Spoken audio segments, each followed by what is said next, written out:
올해 2월 한국은 폭발적인 확산을 겪으며 최악의 상황을 맞는 것처럼 보였고 세계는 그런 한국을 걱정과 우려스러운 눈빛으로 바라보았습니다.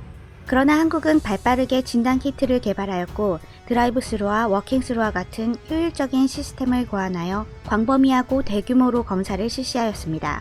또한 확진자 동선 및 접촉을 추적하여 이를 국민에게 알리고 스마트 어플을 운용하는 등 다른 나라들은 아직 구축하지 못한 IT 인프라를 활용하여 적극적으로 대응하였습니다.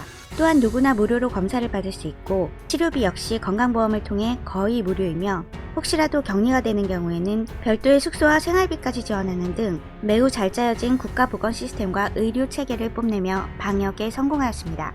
그렇게 현재는 우리의 일상적인 생활 모습과 정을 나누는 소소한 이야기에 이르기까지 이미 부러움 섞인 세계의 관심을 받고 있는데요. 이번에는 한국의 선거가 또 한 번 전 세계의 주목을 받고 있습니다.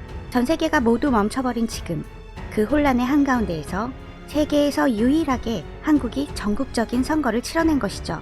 민족 정론지로 불리는 BBC, 로이터, CNN, 워싱턴 포스트와 타임즈, 텔레그래프, 블룸버그, 월스트리트 저널, 뉴욕타임즈, NBC, ABC, 이코노미스트, 파이낸셜 타임즈, 보이스 오브 아메리카, 디플로맷, 르피가로, 니케이, 알자지라 등 정말 수많은 외신들이 각별한 관심을 보이며 한국의 선거 소식을 전하고 있는데요.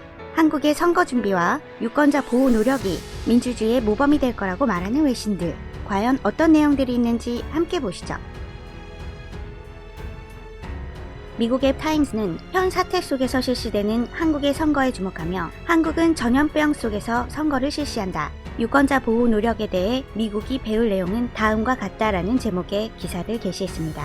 한국은 최근 사태가 시작된 이후로 전국적 선거를 실시하는 최초의 국가가 되었다. 한국의 선거 과정은 감염의 위험을 최소화한다는 관점에서 잘 고려되어 왔으며 이는 미국에게 유권자들을 효과적이고 안전하게 처리할 수 있는 모델이 될 것이다.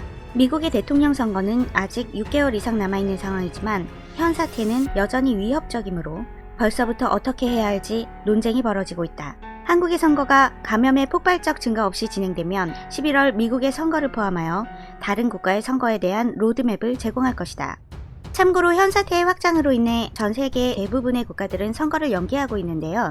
미국은 15개 이상의 주가 경선을 연기했고 영국은 지방선거를 1년간 연기하였으며 프랑스의 지방선거와 러시아의 개헌 국민투표 역시도 연기된 상태입니다. 또한 폴란드는 5월에 대통령 선거를 우편으로 실시할 계획이라고 하네요. 이렇듯 세계 각국이 중요한 선거를 연기하는 어려운 상황임에도 불구하고 한국은 세계에서 유일하게 선거를 실시하였기에 전 세계의 관심을 한몸에 받고 있는 상황입니다. 영국의 언론 BBC도 마스크와 보호구가 총동원된 특별한 선거가 있다라는 기사와 후속 기사를 통해 한국의 투표 과정을 상세히 보도했습니다.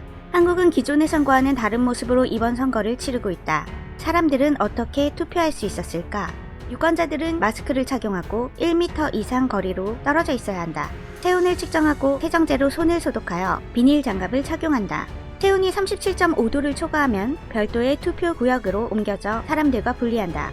별도의 투표소는 한 번 투표를 할 때마다 새로 소독한다. 일부 비평가들은 그것이 혼돈일 거라고 우려했다. 그러나 내가 본 바로는 사람들은 차분했고 조용히 지정된 표시에 줄을 서서 참을성 있게 차례를 기다렸다.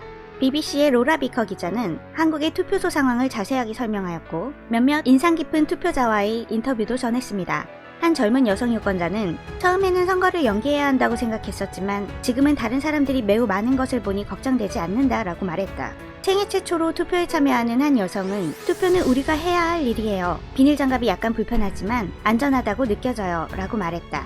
별도 거주센터에 격리 중인 또 다른 여성은 처음에는 투표를 할 수 없을 것이라고 생각해 실망했었지만 이내 투표할 수 있다는 소식을 들었고 이 기회에 대해 감사했어요 라고 말했다. 인구의 약 26%인 1,100만 명이 넘는 사람들이 사전투표를 했다. 또한 자가격리 중인 사람들도 특정 시간 지정된 투표소에서 투표가 허용되었다. 이것은 기록적인 사전투표율이다. 한국은 한국전쟁 중이던 1952년 대선을 포함해 선거를 연기한 적이 없다. 전염병도 그들을 막지 못했다.